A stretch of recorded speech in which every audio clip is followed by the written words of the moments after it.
your lack of consistency, the reason being consistent is so hard for you is you are deeply attached to results. Results is really your only driver, your only motivator, which results are results are really not promised. Results are they often come last in the whole series of events. Results always comes last. When we see someone succeed, we don't see all the times they fail, we don't see all the hours they've spent, but we see the end result, which in turn kind of subconsciously creates this expectation from us. And that expectation is almost a little intimidating when you go out and try something, you put yourself out there, you want to be consistent with something, you want to achieve a goal, but it's really hard to stay on track. It's really hard to be consistent because subconsciously our brain wants quick results. The lack of results is what discourages us. It's what holds us back from achieving what we want to achieve because in our minds we create this time frame, and if our goal isn't achieved by this time frame, whether it be a week, a month, a year, we put this time frame on things, and once that isn't met, that's when all of the doubtful thoughts creep in. It's if, let's say, you're trying to post YouTube videos, you post a video, you're disciplined for 1 week, and you see that you're getting 5 views a video, you're probably going to get discouraged. I think most people quit right there. They quit because they compare themselves too much to others. They compare themselves to people that have been doing this for way longer than they have, who have put in more work, more time, more effort than they have. These people have a system, you probably don't. But still, we compare ourselves, and that comparison really discourages us. I think you can compare in a healthy way and an unhealthy way. I think when you can just logically compare yourself with someone and see where the differences are, maybe in quality, in clarity, in the quality of whatever you're trying to pursue, that's a good comparison because you can see where you can improve. But once your emotions get involved, once you say, "Oh, their video is way better than mine because I'm a bad speaker and because I can't grow a channel or because I don't have the skills," that's when you get discouraged from comparison. Comparison is a very dangerous thing. It can build you up or it can really break you down. And in order for comparison to not break us down, we have to stop comparing ourselves. But it's hard because what we see on social media is probably the worst thing because it is such a comparison like factory. Everything you see, you kind of compare yourself to because you see this person driving this new car, you see this person hitting 1 million followers, and it just deepens this hole of discouragement and it increases your desire for results because you're only seeing one moment of their life. You know, what we're seeing on social media is not real.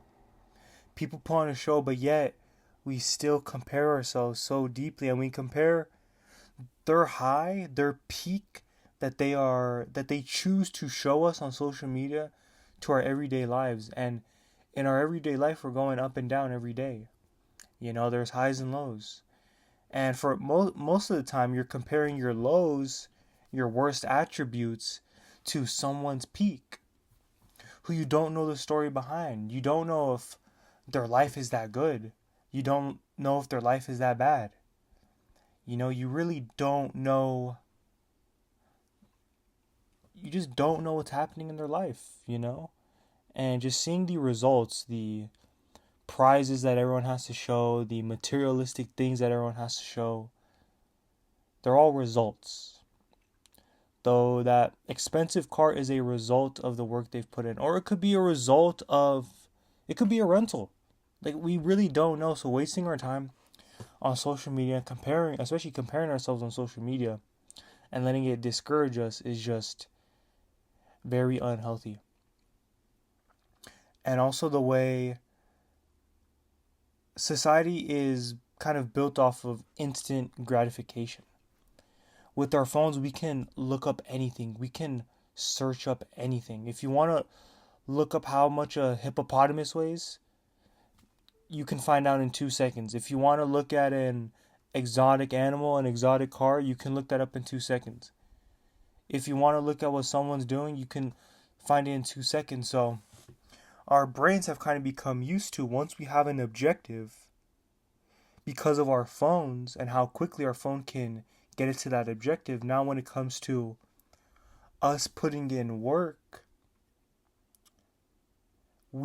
our brain gets uncomfortable with this uncertainty of result. It gets uncomfortable that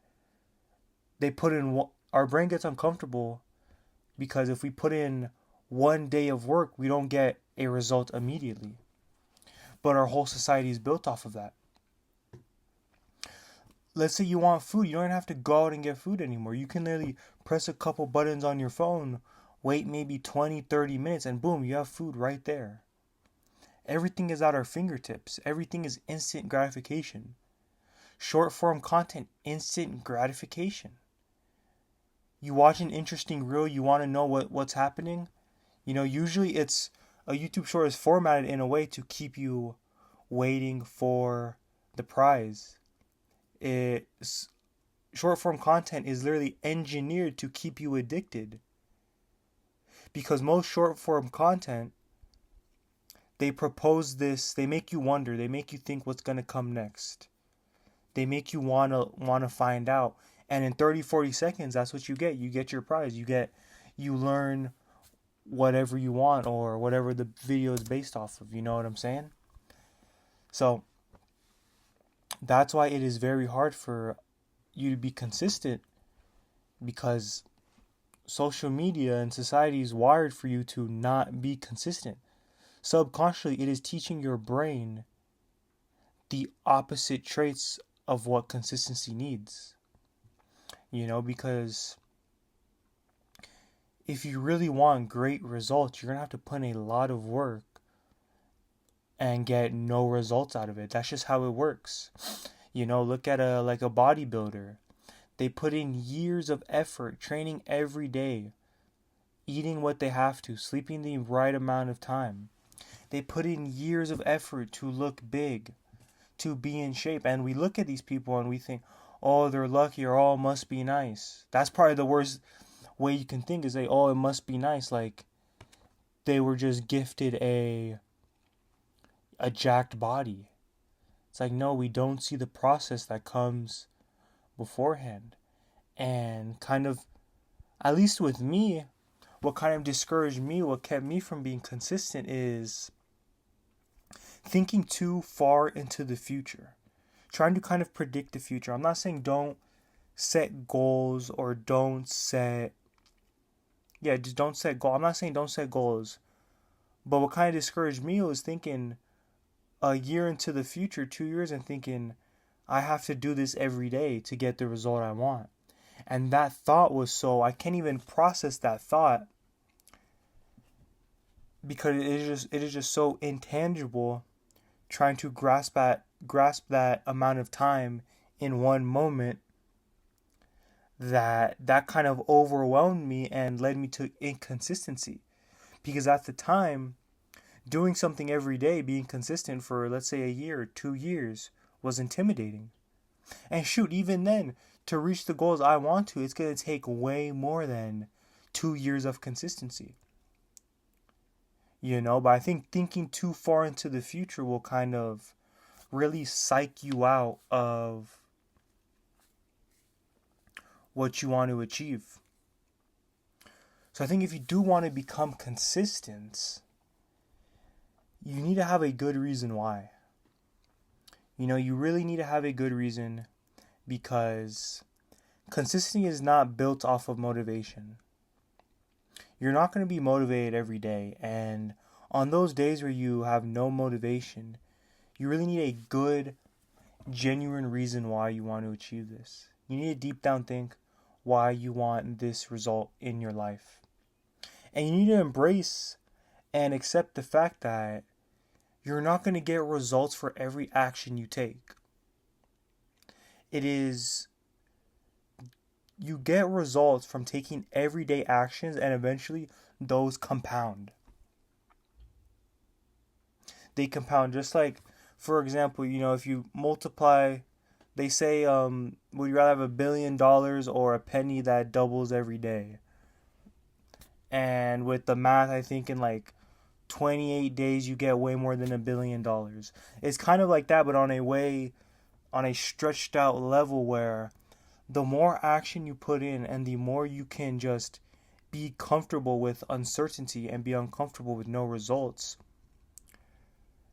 week by week, month by month, year by year, these things will compound and you will start getting results. But if you just put in even a month of dedication every day, you're not going to get results. You're just not. That's normal.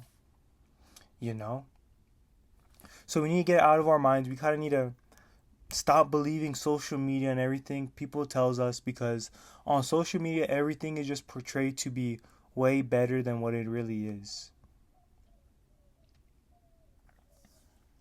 So we just need to kind of get rid of that and accept that results come slow, and accept that compounding actions day by day, they compound, and eventually you get the results you want.